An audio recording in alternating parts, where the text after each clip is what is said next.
I would like to have Jackie Bob Martin, please do the invitation for us. Our head will go to the Lord's Prayer. Heavenly Father, we bow before you this afternoon, thanking you for another day of life and the blessings of the day. And I pray that we take care of our people's business. God, you help us to make the right decision for our people. Pray for administration, staff, and people that work here. God, that your blessing be upon them now. Pray for our country. Pray for our leaders there. I pray for our soldiers, Lord, that fighting for our freedom. God, that you watch over them and protect them now. In Jesus' name we pray. Amen.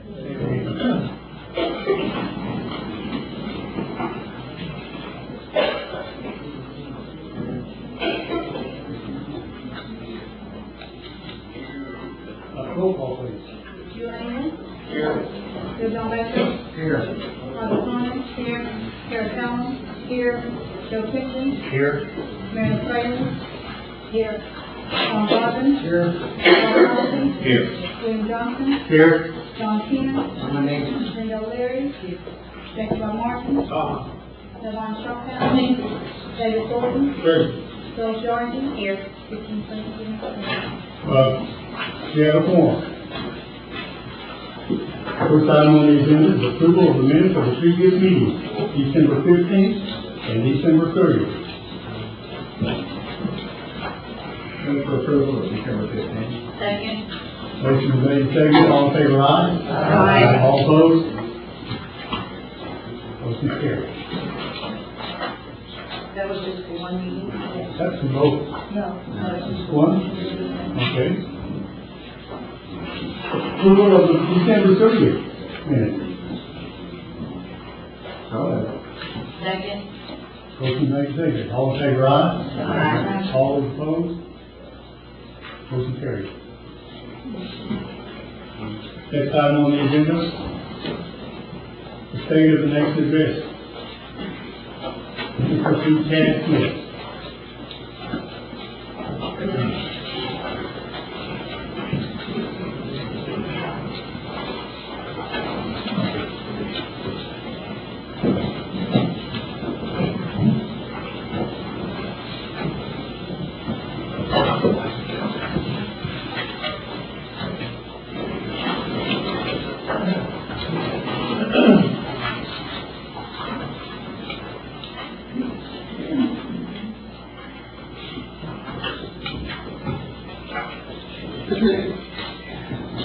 It's my pleasure to appear in front of you this evening for the State of the Nation, January 12, 2004. The Council has in front of them a calendar that we've just published, the Cherokee calendar. We hope to issue another printing relatively soon that will have Cherokee words for each day, per day, and Cherokee history facts. They're beautiful calendars, and we hope to get those out. Dates of interest. The Governor's Oklahoma Academy is a collection of the state leaders, legislators, to develop a set of goals to help direct the state in the next few years. We'll be there at that facility and at that meeting tomorrow at the Governor's Mansion in Oklahoma City. Specifically issues on environmental issues, water rights, and sovereignty. Chamber of Commerce meeting at Catoosa, January 31st at 6 p.m. an open house, and I will be doing the keynote speech that evening. We had some very pleasant sports events over the holidays. If you have the opportunity to go to Sequoia play at the Tournament of Champions, it's a very prestigious tournament for 8 teams. Two teams in the highest levels, level 6, Bartlesville and Union. And Sequoia in the second round, winning the first round, was playing Union. Tied the game, 3 seconds to go, went on to win in overtime. It was just the most exciting game that they ever asked for. It's a very prestigious event. They went on to lose the finals against Bartlesville. But what was unique about the evening, besides being recognized by all of Oklahoma as being outstanding basketball players, the crowning touch came when at the award ceremony they were given the award for sportsmanship. And usually,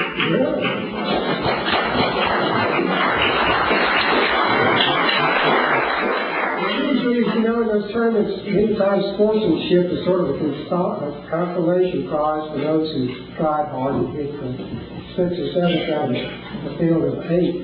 But a lot of guys did personify sportsmanship, especially when you see what the other teams do. So we are very, very proud of them. That's the kind of leadership and support and development that we all can endorse. Tribal member of Janice Oakfield was named Nurse of the Year for the Oklahoma Indian Health Service. She works at Hastings. She is bilingual and translates for her patients. The Cherokee Nation is one of the healthiest places to work in all of Oklahoma. Of course, you may not forget that from the donuts we serve at our meetings, but it's true. Our employee wellness program was ranked as one of the best in the state by the Oklahoma State Chamber. Congratulations to Juanita Bush and others at our Human Resources and Health Department for making that happen. The holidays are over. Some of us regret it, some of us are glad. On New Year's Eve, Joe Grayson had this great idea of going to the casino in Catoosa and helping out, give out prizes and work the front door. So we did that. It was a very pleasant experience. The first time I'd spent more than a few minutes in one of our operations. It was quite eye-opening. There's a great interest in our facilities. Every machine and every stop was taken, and so I'm sure David Stewart has some good numbers to report on that. Everybody's very anxious about the new opening.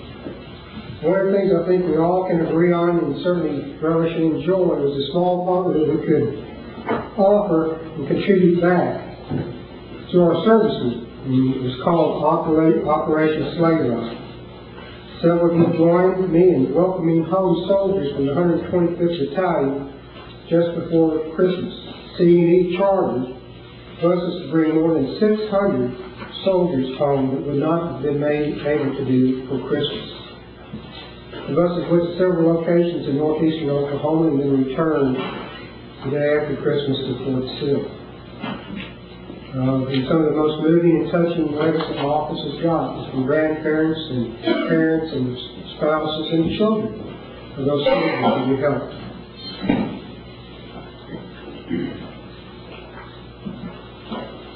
With that, I want to wish everyone here tonight and who's watching on the internet well wishes. I want to send a special greeting to our servicemen and women who are watching from Fort Sill and even from overseas tonight on our internet. Our hearts are with you, and we want you to come home safe and soon. It's a short report tonight. Thank you very much.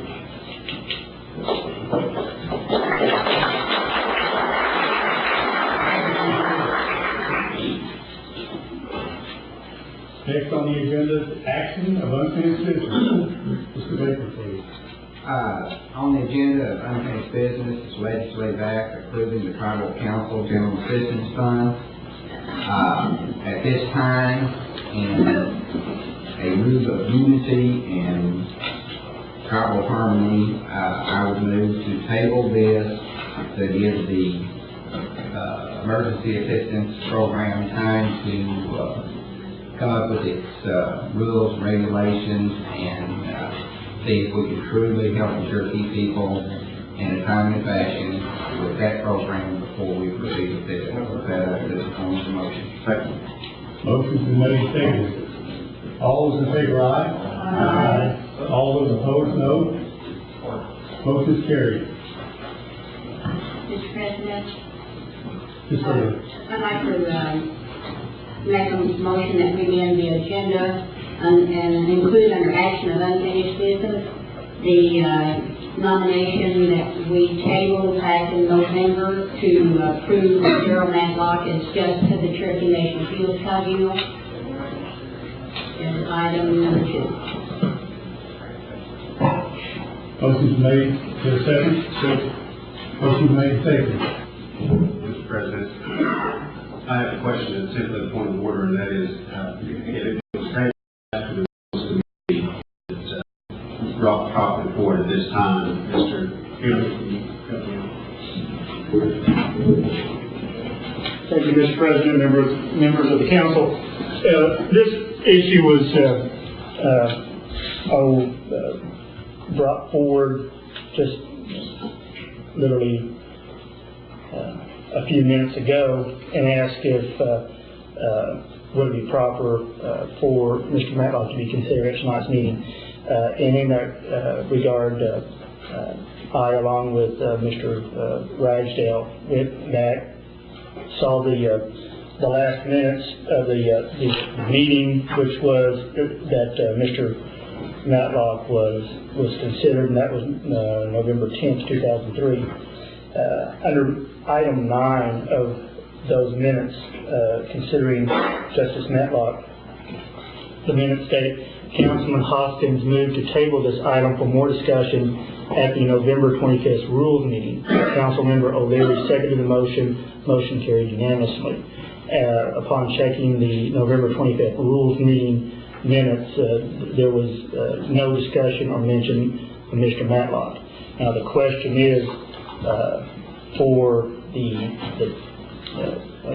possible president of the council to decide, and whether that decision be upheld, is first, Justice Matlock is not on tonight's agenda as printed. Now, it's a procedural question of whether, as being previously tabled, does it require a majority vote for him to come forward to tonight's meeting, or would it need to be the agenda item amended by a 2/3 vote to considering it at tonight's meeting? Obviously, the discussion at the previous council meeting was that there was going to be some type of discussion happening at a rules meeting that hasn't occurred. Now, there would be no need to take another vote of Mr. Matlock at that rules meeting because he has already passed at a rules committee. Okay. Now, it will be the decision of the council whether that needs to be brought forward. Unfortunately, as any lawyer would agree, and I'm sure Chief Smith would concur with me, the language is not clear in these minutes. Chief Smith would possibly take the position that it says, well, the council minutes did not say it referred back to committee. It just called for it to be more discussion. Okay. Well, my advice is that at council meeting in November 10th, there was a desire of this council to further discuss this matter at a committee that did not take place. Okay. It was not on tonight's agenda. That was posted outside the doors and submitted throughout the internet so that people would know that this vote was taking place. It would be my recommendation to go ahead and have a discussion in Rules Committee about Justice Matlock and be placed in regular form at next month's council minutes. Not to say that the council can choose to take whatever action it desires, because literally the language is not specific. But if you're going to err on making an item or making the public informed of an item on the agenda, you would want to err on the side of caution, and that would be the purpose of my comments. Are there any questions?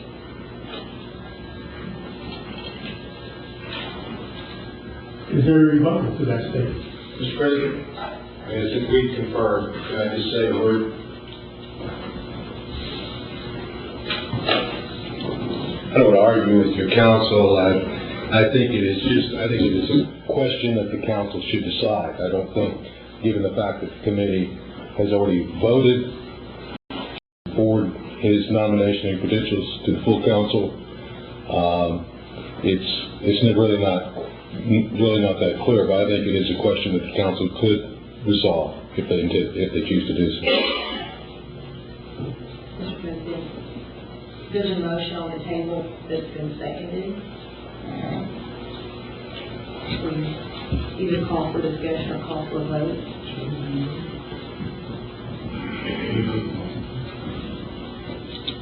Motion?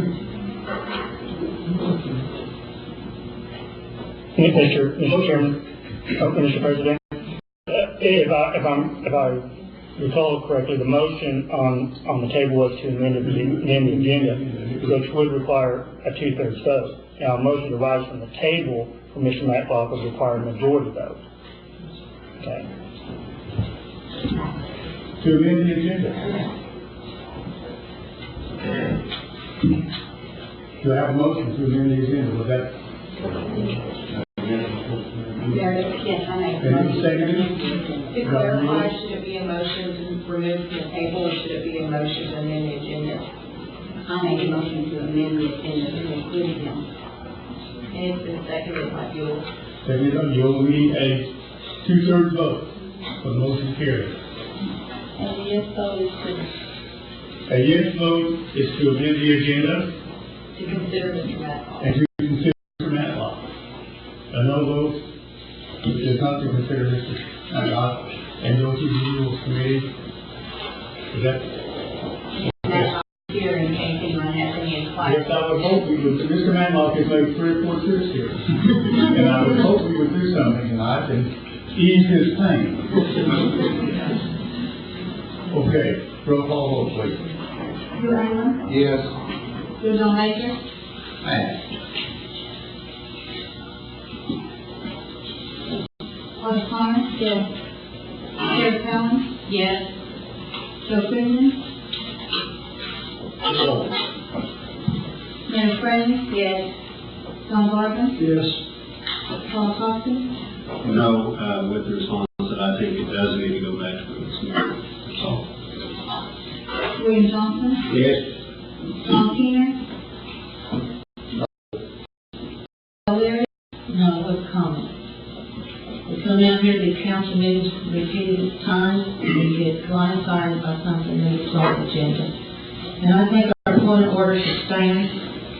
We get ready to have a meeting this week about rules and procedures, and I think we need to hear this. We need to be a good council, and I myself am very upset when I come to this council and I see something in front of me 2 minutes before we're to vote on, or not, maybe not even 2 minutes. Like that situation, I think this council should be very, very respectful of what the chief or the last minute changes are. If it's of major importance and an emergency situation, I don't see us sitting here tonight or this evening on this, and nothing against you, Justice Matlock, but just needs to go through the rules procedure, where our rules and procedures that the council has voted on needs to be. And with that said, I think the council should be very mindful, and in the continued that we have here, and this a hiatus of confusion I'm speaking from myself. We need to take a look at this and follow our rules and procedures. Check about Martin. Everybody shut down? No. Say Gordon? I'm going to vote no and follow the advice of the council. Bill Sargent? No.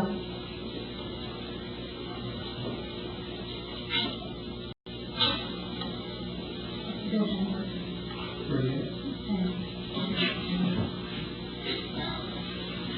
No.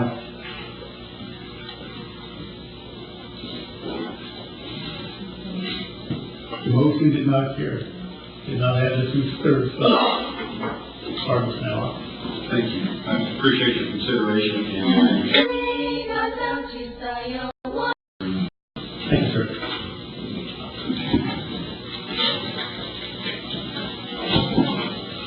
Next item on the agenda, our committee report. Tribal Council, are there any reports?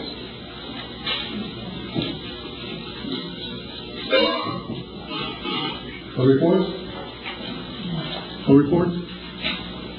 We go to the next one. Constitutional Convention Committee.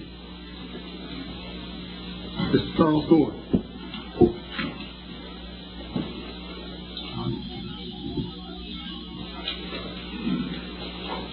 Thank you. I want to ask my fellow Commissioner, Mary Hagerstrand, to join me here this evening. Questions and issues that come up that I'm not quite familiar about. We have a fairly short report, but a major consideration that needs to be done on behalf of the council, administration, the judiciary, and essentially all of the Cherokee people. I apologize for not being here last month. I would advise those who have young children who get a viral infection to go immediately, to have checked out for a secondary bacterial infection.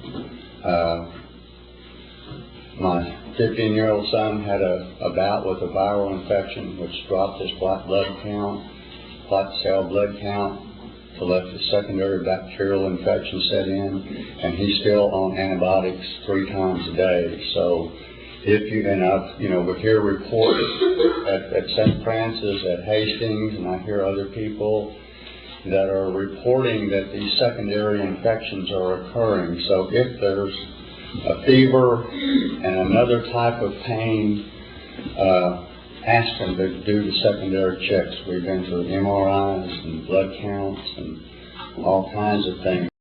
On behalf of the young people and the children who are affected by this, please, go to the second level of investigation on healthcare issues. Thank you. Our subject tonight is the consideration to extend the Constitution Convention Commission. I passed out earlier a copy of this brief letter and placed it on your desk. I apologize for it being late. It took me a while to get here. The Commission has effectively completed the original mission for which we were charged. The vote on both the single amendment and the vote on the new Constitution has been completed. We are in the process of winding down the last of the remaining items. The translation, as we discussed before by Marion Jumper, has been completed. The final printing, it's a process question, has been arranged. We have the bids for all of the work that requires putting it on CD and getting the printing, the charter thing for all of the delegates is kind of the final things. However, it continues to be a problem in terms of BIA approval of the referendum vote of the people concerning these 2 constitutional items. We have received no communication on either issue. We have been informed that the BIA standard policy is to communicate with the highest elected official. However, we maintain the position that based on our legislative authorities, this independent commission should be the responsible party to whom all communication is directed. Or at least we should be informed of where we stand in the process. If anyone has any other current information, we would like a response at this point in time.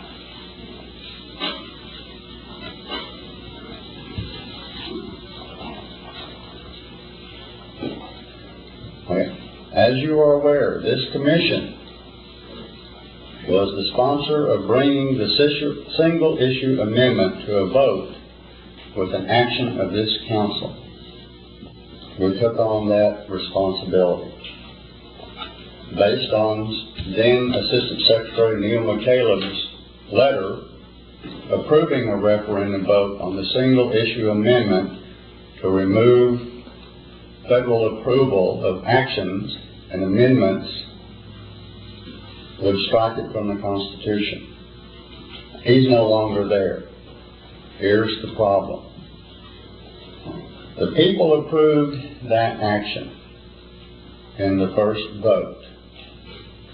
In addition, the people voted to approve and adopt the new Constitution based on that action, which should have automatically and immediately removed presidential, congressional, or other authorities over the actions of the Cherokee Nation. At present, and this kind of our caveat is, as we understand it, the BIA has accepted the vote on the political offices of the principal chief, the deputy principal chief, and the runoff election for council. It's curious to us that the vote on neither the single issue amendment nor the new Constitution has been a part of that process. So our question is kind of simple. How can BIA approve only selected parts of an election? Therefore, the Constitution Convention Commission of the Cherokee Nation, based on our original legislative authority, requests the following actions of this council. Number 1, to amend our legislative authority to continue in operation. Now, the current statutory authority says that, and as we've discussed, it ends 6 months after the vote on the new amended, or but that happened in July. So this should effectively be our last report. We have pretty well got things in place to shut down our operation. And as I have been advised, based on the budget authorities, the funds have been appropriated to continue. Number 2, schedule a meeting between the 3 branches of government and this commission so we can collectively decide the course of action that is in the best interest of the Cherokee Nation. Number 3, we request that based on that action, that each branch of government inform the BIA that all further communication that makes reference to the single issue amendment and or the adoption of the new Constitution be referred to this commission so that we may keep the people and all branches of government fully informed of the status of approval as it happens. Our expectation is that it is highly likely that some action will have to be filed in this situation. At first, we could file a motion based on administrative procedures within the Bureau, and that goes on and on and on forever. You have to exhaust all administrative remedies. Because how can a vote of the people be selectively acknowledged? So there has to be some statutory authority that the Bureau is withholding or hanging on to that stops the process for our Constitution being put into effect. Absent that, it would seem logical that the only recourse available to the Cherokee people will be some sort of action in a court of competent jurisdiction. And we have had lengthy discussions on what would be the appropriate court of competent jurisdiction for this sort of an action, if that is what is decided in the best interest of the nation from our meeting of our 3 branches of government for seeking advice and guidance. So, based on that, I would conclude by saying, first of all, we don't have any idea. There's a new Assistant Secretary in charge of the Bureau. We have no idea what their opinion is going to be. We have a very general idea from having been at this since 1998, for some time. Those within the Bureau in Washington who are not our friends, and that's being nice about it. So, we're at this point now in which a decision has to be made about what we're going to do about the document upon which the governance of our people is placed. And I think that it is essential then, when we wrote the original legislation, and I have maintained the position all along, is that this commission is unique in Indian governments in the United States. Totally unique. No other tribe that I know of, in watching what's going on in the third world and other places, an independent citizens commission being put together, which ran a convention and came up with a new document, and then to have it ignored in a democracy, to me, is an affront. So I turn it over to my fellow commissioner. Really, I didn't know I was going to be down here. Charles just wants misery loves company. But we have been working on this for a long time. It has been finished and done for a long time. The BIA ignores us. And we would like to know why. We have the Constitution all interpreted, written in Cherokee, ready to be on parchment. We have done everything required. The people have said yes. They like the Constitution. The amendment has passed. And we just sort of get together once a month and talk about what are we going to do now. And we don't know what we're going to do now. Should we go ahead and print all this? Should we mail it out? What? And the only thing we can think of is a meeting of everybody who's in charge.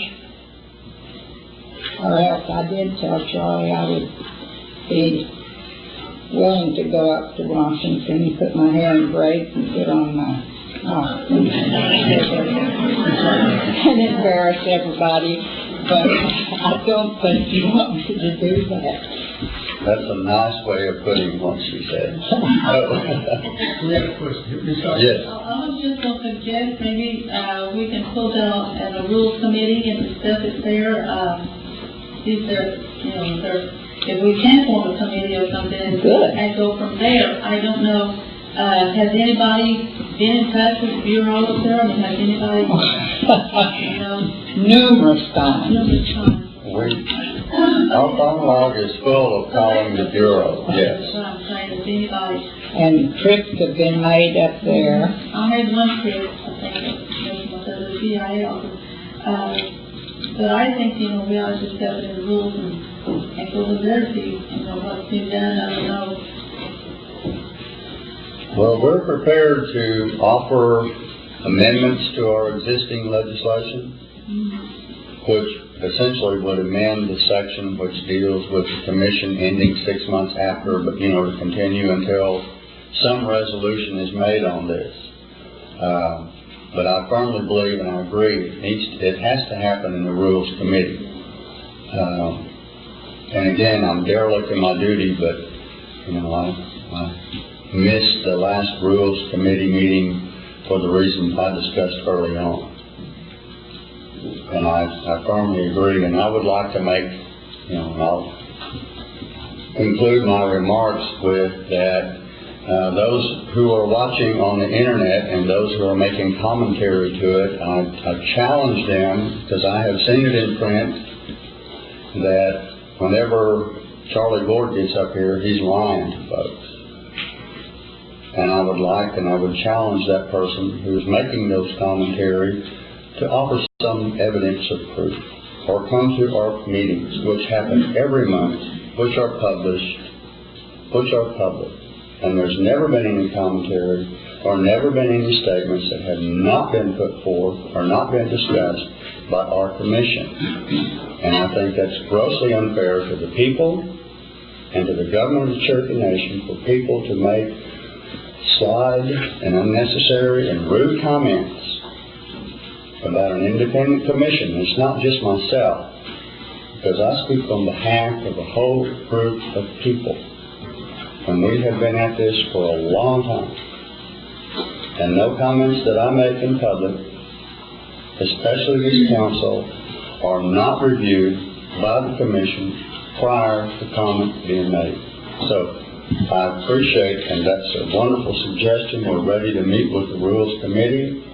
We think it is essential that the three branches of government come together and discuss this issue to find out what our options are, what opportunities there might be, or what we could do or not do, but what's in the best interest of the people. Because we put a lot of time, there's been a lot of money invested in this, to say the least. But more importantly, we had all of the delegates to the convention show up for 10 days, and the work that we went through, that they went through, to arrive at this document, or to just languish around and to be ignored in a referendum vote that was approved by the then Assistant Secretary, I don't think is right.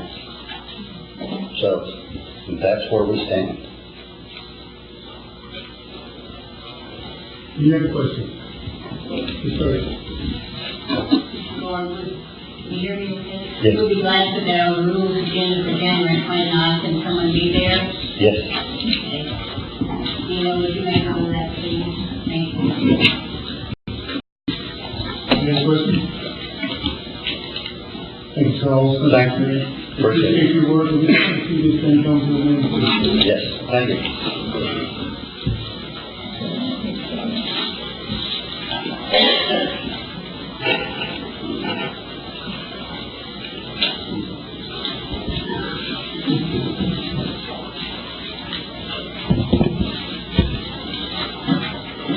Our next report is from the Housing Authority.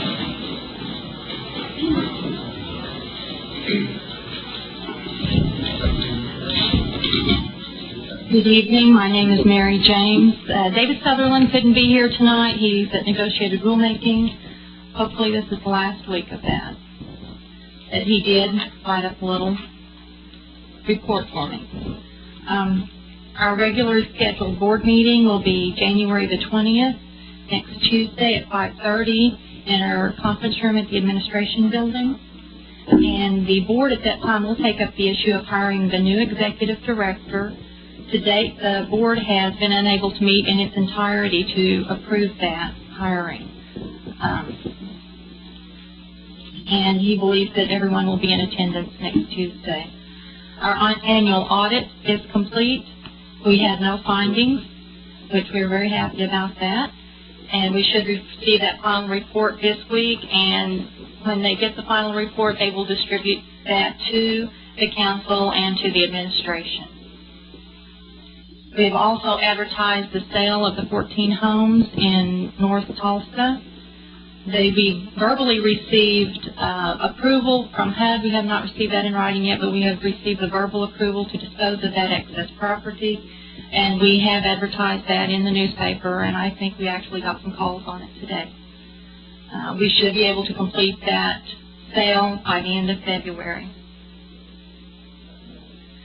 The board chose last month to establish a $5 administration fee for our Community Shield program. This is a monthly fee that will help to finance the cost of that program.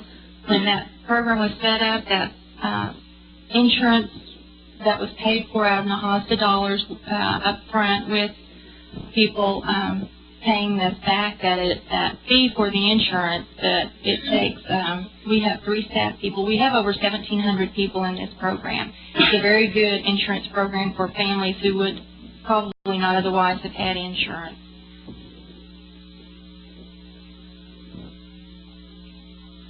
We had our Christmas dinner last month. We want to thank everyone for attending that came, and those of you who didn't get to come, we're sorry you missed it. It was very good, and we appreciate it when anyone can come to any of our functions. We enjoy having all of you there when you can come, and I know we had Thanksgiving dinner. We had some of the people show up, and we loved it. I hope they did too. That's all I have to say. If you have any questions, I'll try to answer those. If I can't, I will get back to you. The board chose to tack on $5 a month to each of 1,700 100 Cherokee households that are buying insurance. Yes. So that's 90. It runs to about $102,000. Yeah. Yes. And what were their insurance payments to start with? Their insurance payments were about $25 or $27 a month, something. It varied. If you had a mobile home, it was a little higher than it was for a stick And built. did the company not raise their fee too? The company did raise their fee, and it's going into effect March 1. They raised their fee just a little bit also. And, I mean, for the most part, these are the poor Cherokees. Yes. And they're struggling to pay this to start with. Yes. And we think it's good business to take it up 25%. I believe the reasoning was to help defray the cost of running that program. We currently have 3 full-time people working in that program. Their overhead costs, the expense of the salaries, plus the salaries of people doing some of the work in the area offices. It was just to help defray some of the expense that we have at the housing authority. My only concern is if $6 a month doesn't sound like much, but if it causes one Cherokee, 5 Cherokees to decide that, okay, we can't afford to insure anymore, and we have a burnout, then, you know, we're penny wise and pound foolish. And I've had some phone calls on it, and I've had some people that $6 means a lot to them. And I don't know that you obviously can't say anything about it. If you take my concern advice, I just don't know that that's where we need to be raising money and covering costs. Personal opinion. Mr. President, I echo what Mr. Baker said. I remember very well visiting with 2 of our elders who called me because basically they were trembling in fear because they could no longer pay their homeowners insurance. And they wanted to know if there's any way that the Cherokee Nation could help them. Well, I went through your insurance company and was very, very glad to see. And they said, we can just make it. We can make it now. We don't have to worry about our insurance. We don't have to worry about our home. But to $5, $6 to them makes a big difference.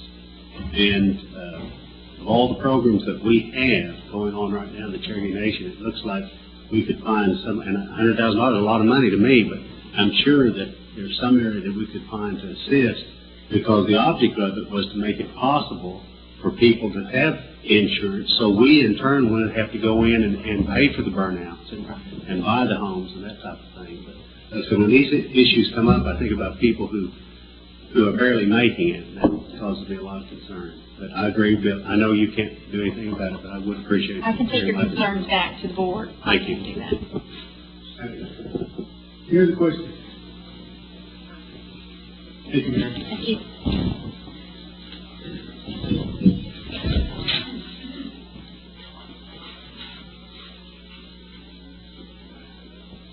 Cherokee Nation Enterprises, Mr. David Stewart.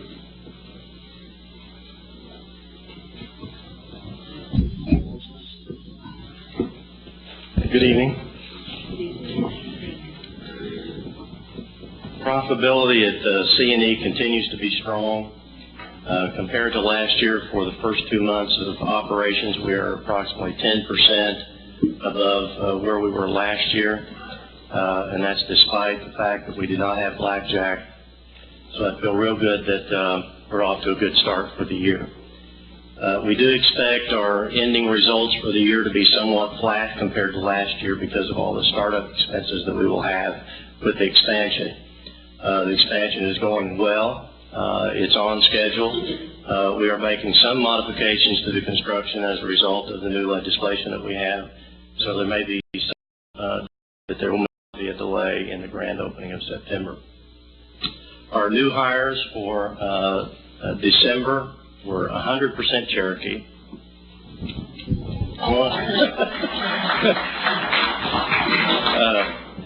And our overall Native American employment is up to 72%. So we're working very hard to get those percentages up, and we're reaching our goals. I'm sorry? I'd have to look that up. I know the percentage. Just a moment, I'll tell you.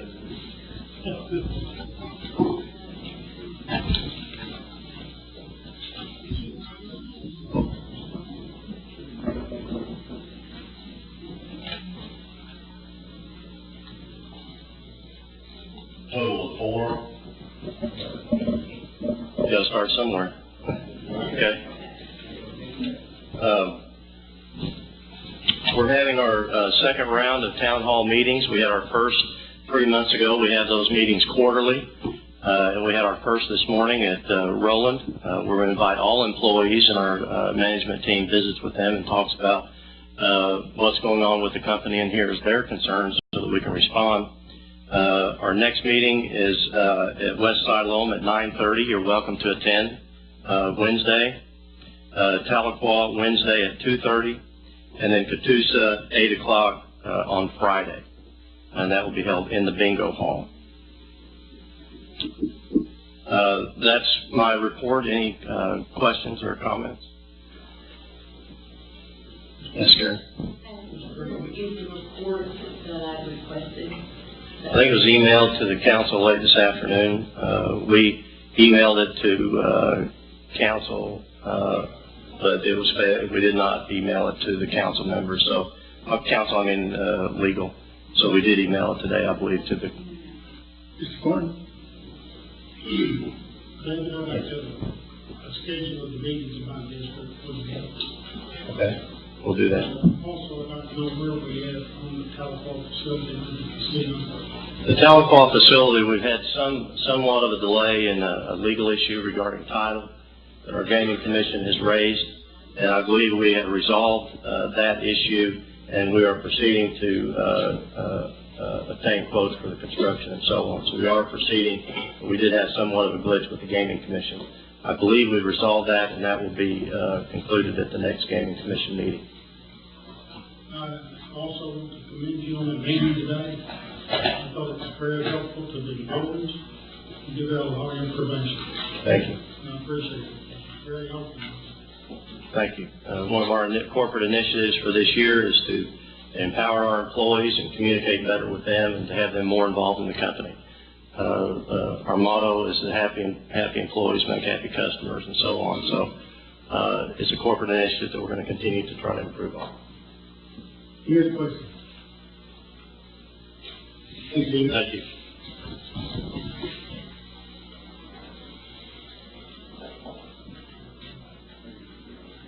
Next is Cherokee Nation Industries. Mr. Jim Ducey.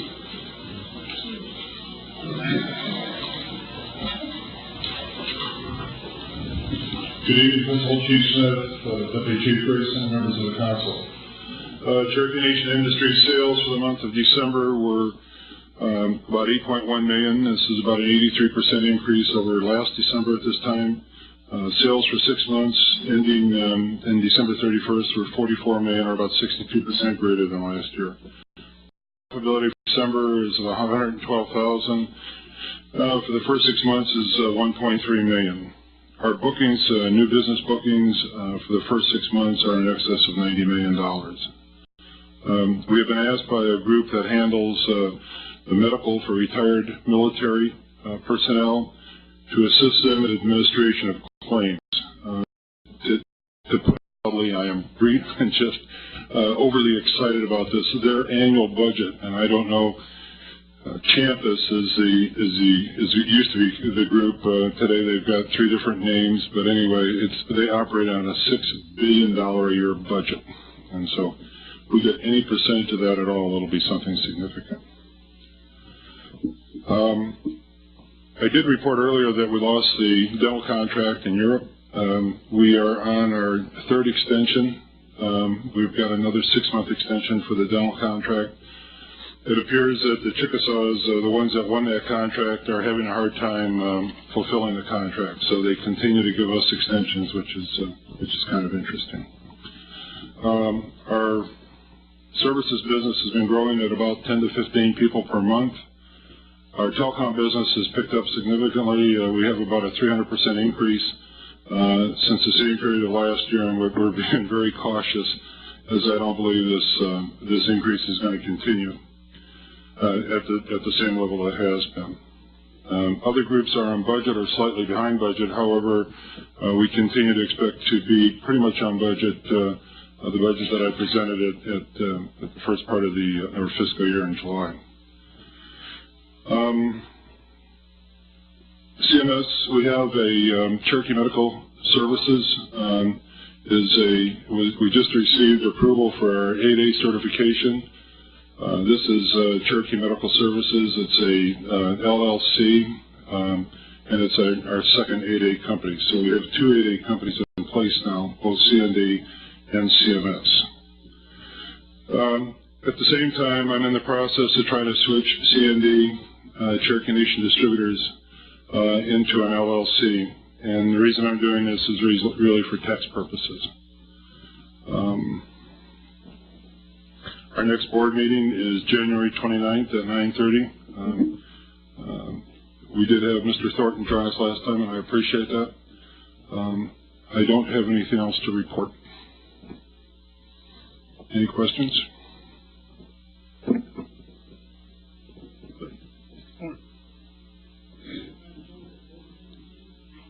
Pardon me? Oh. You took me around the place, I just found out that, I used to work in primarily the same business in Southern California up there. And the name of that airplane that I was trying to think of was the Concorde. But I really enjoyed it. I appreciate it. We'll try to make this business work. It's a nice company. It's not Southern California still, but it is a nice company. So. They use there too, Pardon me? but it was in that area. Yeah. But this is a nice place. It doesn't take me 2.5 to 3 hours to drive 50 miles. Yeah. Any other questions? Thank you, Bruce. Thank you.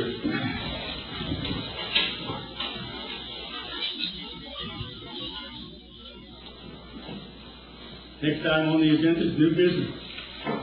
And the first item of new business, resolution authorizing the Cherokee Nation environmental programs to submit a grant.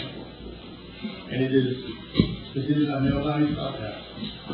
Okay, this is the resolution authorizing the Cherokee Nation environmental programs to submit a grant proposal to the U.S. Environmental Protection Agency for the Cherokee Heights Toxic Air Monitoring Project. So I'll put that in form of motion. Motion's made and seconded. Is there any discussion?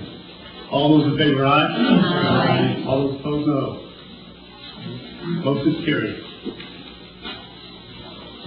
Next item is the resolution authorizing career services to prepare and submit an application to the Department of Labor. That will be fine. Yes, this resolution allows career services to apply for designation to apply for funds through the Workforce Investment Act, which funds various employment and training programs administered by career services. It's basically what we used to call the ACPA and the CETA program. So all we're doing is reapplying. I need to put that in the form of motion. Is there a cash match for that? No, there is not. Motion's made and seconded. Any discussion? All those in favor, aye? Aye. All those opposed, no. Motion carried.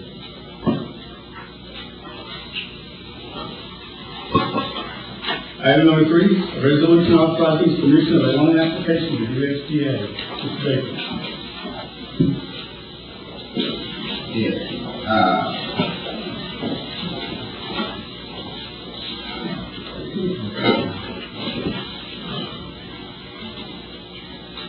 This one is an application for a loan. It's for Cherokee Nation Small Business Assistance Center, requesting authorization to apply for $750,000 loan to the United States Department of Agriculture, immediately relending intermediary lending program to replenish loan funds available for small business loans.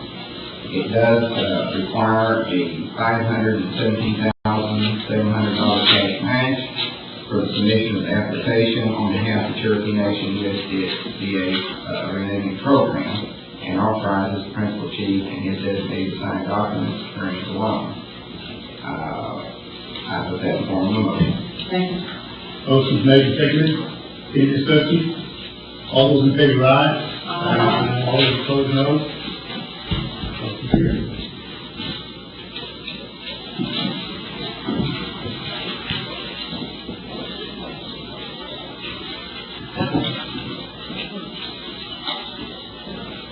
Item number 4, the resolution authorizing the service line agreement in Rogers County between Cherokee Nation for Cherokee Nation Enterprises Casino.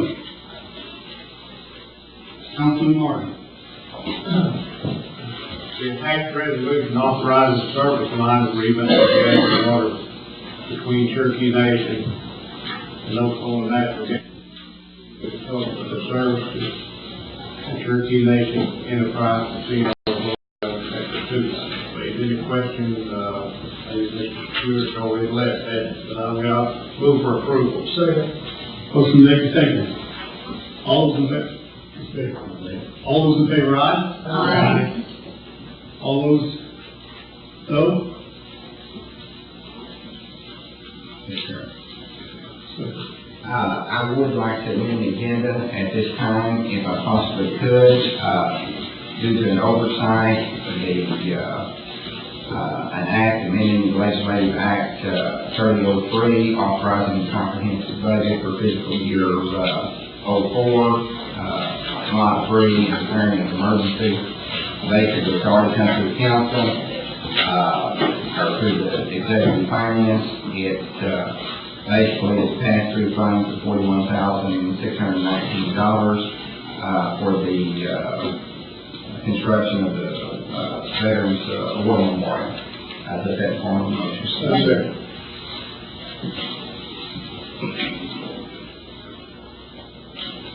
Motion's been made and seconded. All those in favor, aye? Aye. All those, no? Motion carries. We'll call that 8. We'll call that 8.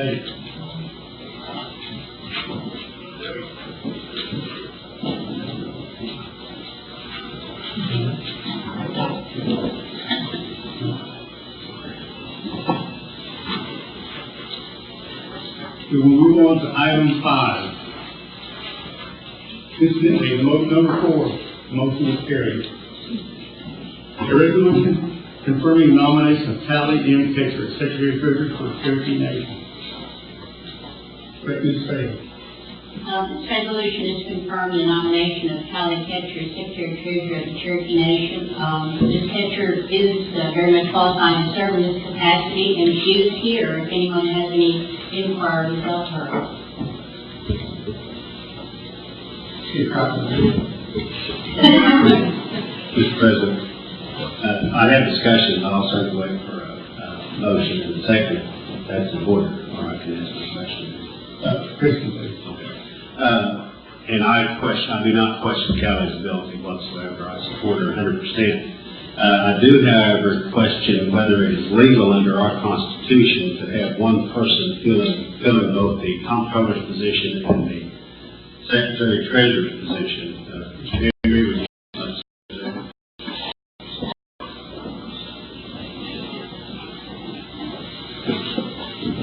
Yes, Mr. Hawkins. Under the Constitution, the only position that is constitutional in a cabinet position is Secretary Treasurer. Okay, so the question would be, under our statutes, can she serve in both roles? When that question was posed to me this afternoon, I got a copy. I got the old statute book out, and let me preface by saying historically we've always had two people in this position. We've got a Secretary of Treasury and we've got a controller. The statute, Title 62, Section 12, seems to contemplate that two people would have these different positions. I would refer specifically to Section 12G, as in girl, where it would say where it states maintaining that powers and duties generally of the controller, or G, maintaining banking arrangements under the direction of or by delegation from the Secretary of Treasury to receive and disperse the funds of the Cherokee Nation and its programs. And also under that same section, T, as in toy, which states performing any additional functions as delegated by the Secretary of Treasury and the Principal Chief. So as the wording of Title 62, Section 12, it contemplates that the one person is not going to be the same as the Secretary of Treasury. Now, is that an outright prohibition? For no man. Well, it'd be a question of interpretation. But historically, we've always had two different people, and the statute seems to contemplate two different people. Now, in reality, I can tell you that Ms. Ketcher has probably been performing both of those functions. Our Secretary of Treasury has been more of a general ceremonial role and not been in a hands-on function for probably quite some time. What we're probably talking about is literally a change of title for what Kelly's already been doing. But to answer your question, I can't tell you whether it's illegal or not, but I can tell you that the statute would contemplate that two people would have this role, because you can't perform any functions delegated to you by yourself. You know, Well, I think you can. Yeah. The truth is this way. What did you say? Well, he had a recommendation, I guess.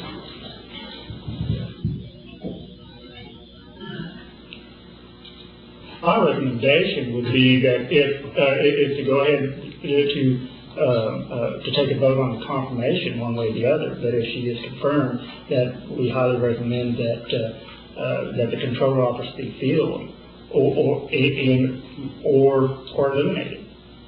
one of the two.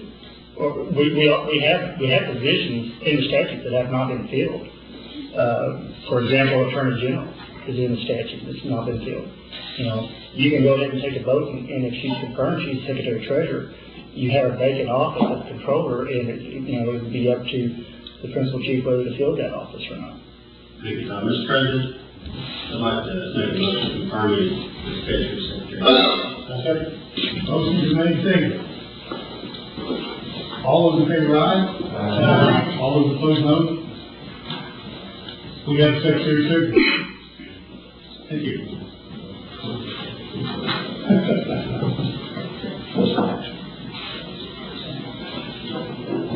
Thank you, Mr. Henry. Mr. President, I can tell you the significance of this is that now I can fire her, only you can. Well, I like that. Next, item 6, resolution confirming nomination of Cheryl Cono. Cheryl. And that will be presented by Ms. Meredith Fraser. This resolution is confirming the appointment of Cheryl Cohenauer as a member of the Cherokee Nation Environmental Protection Commission. Her confirmation fills the vacancy of Stan Hummingbird, whose term expired August of 2003. And I move that we accept this confirmation. Second. Motion made and seconded. Any discussion? All those in favor, aye? Aye. All those opposed? Motion carried. Stand up, Cheryl, so we can see you. Congratulations.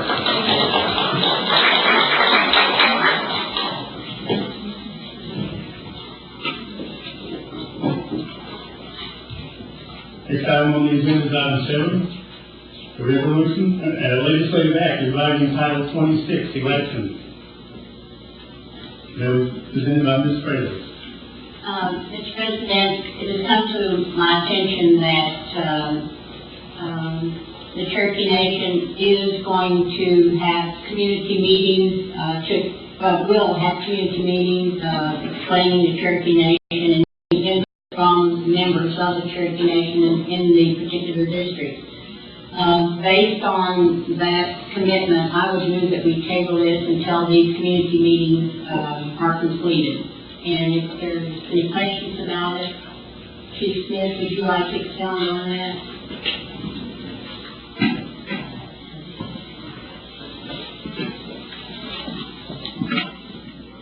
Thank you. I think we all are cognizant of the fact that our election laws are something that touches every one of our citizens.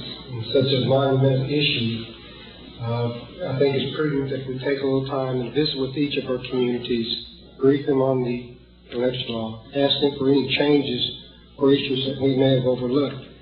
We also should anticipate the enactment or the approval of our constitutional revisions. I understand there's frustration with the Bureau. Being familiar with the issues, I don't think the Bureau can deny the approval of the Constitution, so it's really a question of when. I think we should anticipate the approval, which is could be several years, but I think it realistically would be for the next term, the next election cycle. And with that, we would be looking at 2 more council persons. A really unique situation, how you determine their eligibility and who votes for them. And also, I believe the Constitution anticipates staggering terms. So I would ask us to take a couple more months. Let's vet this with our communities and anticipate the passage of the Constitution with this election law.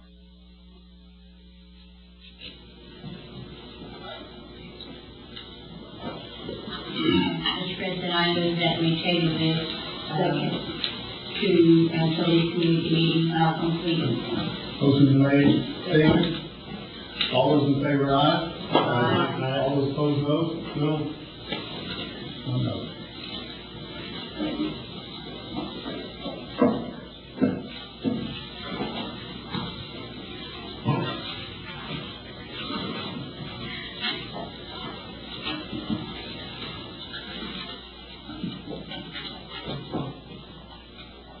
Next item on the agenda, item number 8, Mod 3, Mr. Baker. Yes. Mod 3, increasing the spending authority, $41,619. Its construction fund increase. It's for the purpose of the Veterans Warriors Memorial, and it's requesting $41,619 to construct the memorial to veterans of war by utilizing donated funds of the Cherokee Nation Education Corporation. The corporation is a nonprofit 501c3 IRS entity. The bylaws of the nonprofit corporation are attached to this memo, and under the purposes of section 1.04, it reads as follows: this corporation is organized exclusively for charitable and educational purposes within the meaning of section 5123 of U.S. Internal Revenue Code 1986 as amended.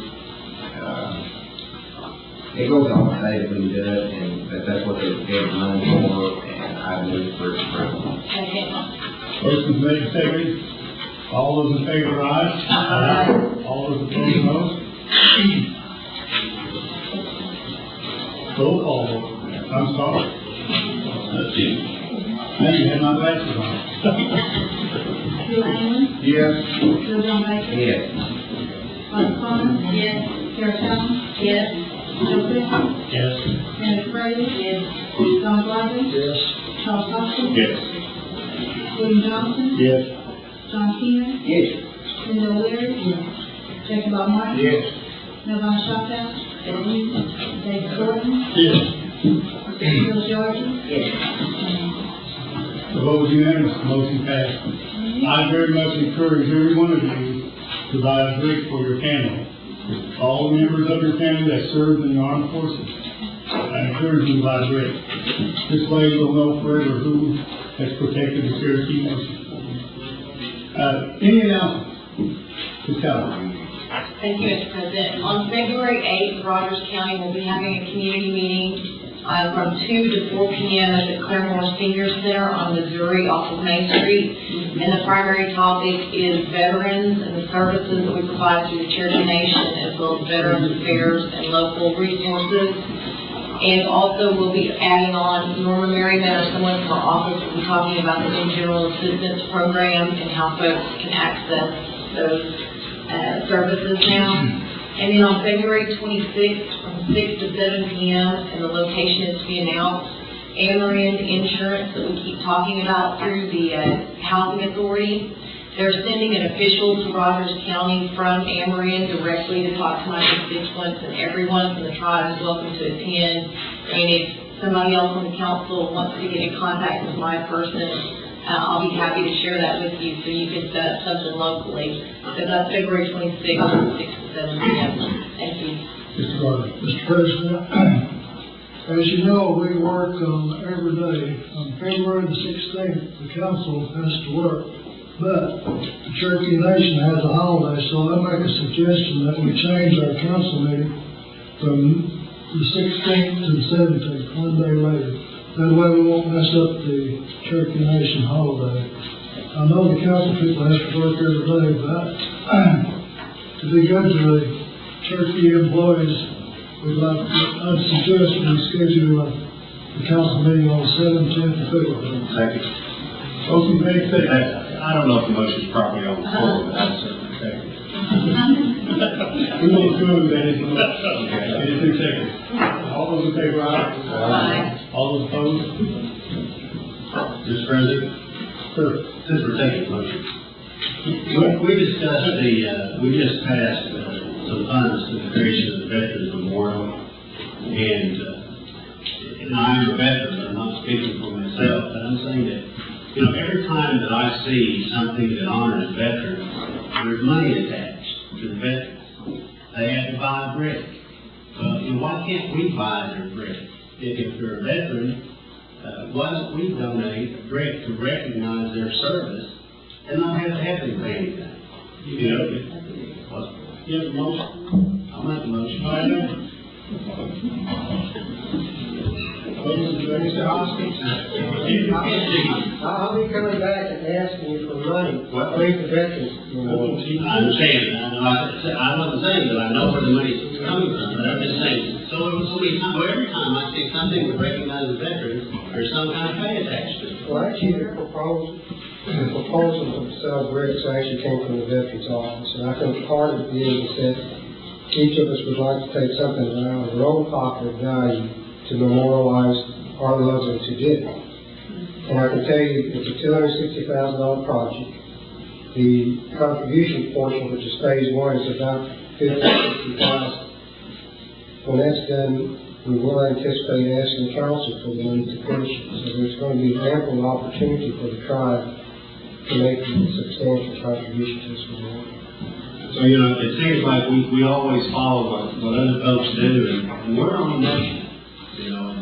So many times we say, well, we're going to do this because this is what the federal government does. We're going to do this because this is what the state government does. Well, why don't we do something the way the Cherokee Nation wants to do it? So if it's a question of finding money, we'll do everything that we can. But I would really like to set about the task of doing that.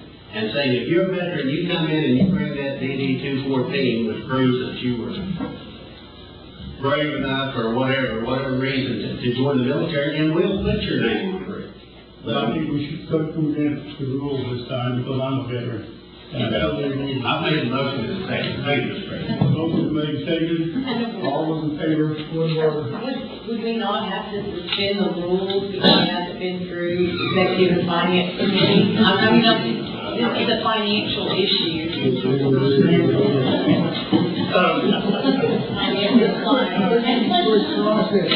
Yeah, Mr. President, what I would recommend is that the suggestion of Mr. Hoskins be brought to the next executive finance committee because this will have to be part of the legislative act in a budget modification with so we can determine how many bricks there are, what the cost is, and what budget, what pool of funds is coming from. So that would be. I'll recommend we put that on the ordinance for And just before we all adjourn, just another question. I mean, are you intending to buy bricks for everybody's relatives who had Confederate War? I mean, and all those other things too? Anyone who, I'm sorry, you finished with your question. Yes, that was my Anyone who comes forward with a valid DD 214, and that's the official document that states that you were a veteran.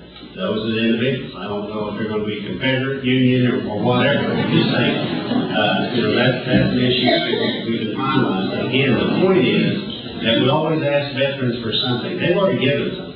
It's time for us to give something. I'll buy my break. And again, we can continue this debate at the end and more detail. Yeah. Well, I'm sure you will probably go through. Motion made, second, that we adjourn. All in favor, aye.